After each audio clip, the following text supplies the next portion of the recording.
Pemda Aceh Timur dari kecamatan, seluruh kecamatan mereka standby untuk mengantar yang akan dioperasi ke rumah sakit General Jubir Bangli.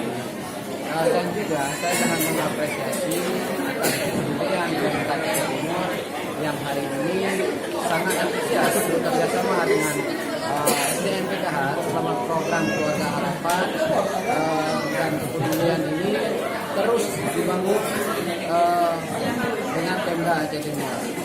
Sekali lagi saya mengucapkan ribuan terima kasih dan apresiasi yang sebesar-besarnya kepada pendamping PKH Kabupaten Aceh Timur dan juga Pemda Kabupaten Aceh Timur.